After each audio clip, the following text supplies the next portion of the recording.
Hello everyone, welcome to WinsidesCom.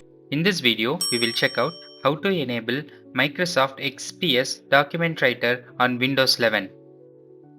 We will use run command to open Windows features. Please execute the command appwiz.cpl. You can find this command in the video description and also in our winsides.com. Click on Turn Windows Features on or off from the left pane. Here you can find a lot of optional features. Scroll down and locate Microsoft XPS Document Writer from the list of features available. Click on the checkbox next to it to enable it and then click OK. The system will now search for the required files.